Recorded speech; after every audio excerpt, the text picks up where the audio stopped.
برے خاتمے کے 4 اسباب شرح الصدور میں ہے. بعض علماء کرام رحمہم اللہ السلام فرماتے ہیں برے خاتمے کے 4 اسباب ہیں. نمبر 1 نماز میں سستی. نمبر 2 شراب نوشی. نمبر 3 والدین کی نافرمانی. نمبر 4 مسلمانوں کو تکلیف دینا. توبہ کے 3 ارکان.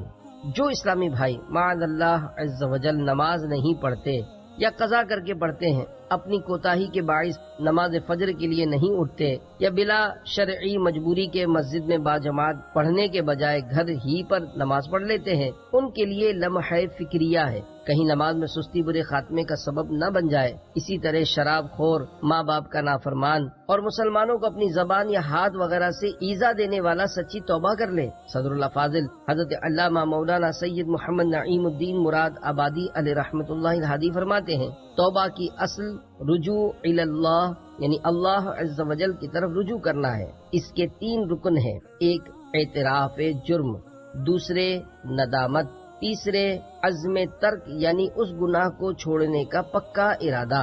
اگر گناہ قابل تلافی ہو تو اس کی تلافی یعنی نقصان کا بدلہ بھی لازم ہے.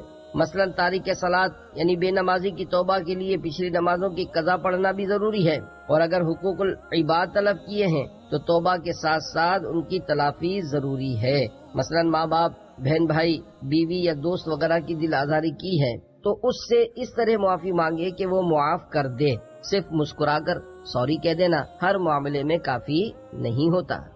نفس یہ کیا ظلم ہے جب دیکھو تازہ جرم ہے، نہ تو کے سر پہ اتنا بوجھ بھاری، واہ واہ.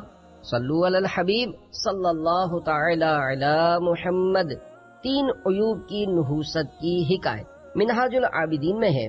حضرت سیدنا فضیل بن عیاض رحمۃ اللہ تعالی علیہ اپنے ایک شاگرد کی نزعہ کے وقت تشریف لائے اور اس کے پاس بیٹھ کر سورۃ یاسین شریف پڑھنے لگے تو اس شاگرد نے کہا سورہ یاسین پڑھنا بند کر دو. پھر آپ رحمۃ اللہ تعالی علیہ نے اسے کلمہ شریف کی تلقین فرمائی.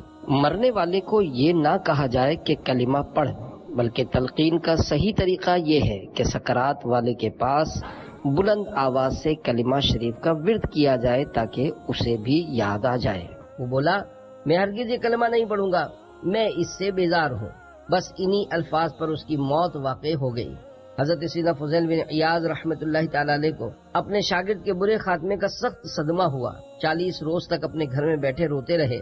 40 دن کے بعد آپ رحمۃ اللہ تعالی علیہ نے خواب میں دیکھا کہ فرشتے اس شاگرد کو جہنم میں گھسیٹ رہے ہیں. آپ رحمۃ اللہ تعالی علیہ نے اس سے پوچھا کس سبب سے اللہ عز و جل نے تیری معرفت سلب فرما لی؟ میرے شاگردوں میں تیرا مقام تو بہت اونچا تھا. اس نے جواب دیا 3 عیوب کی وجہ سے. نمبر 1 چغلی، نمبر 2 حسد، نمبر 3 شراب نوشی.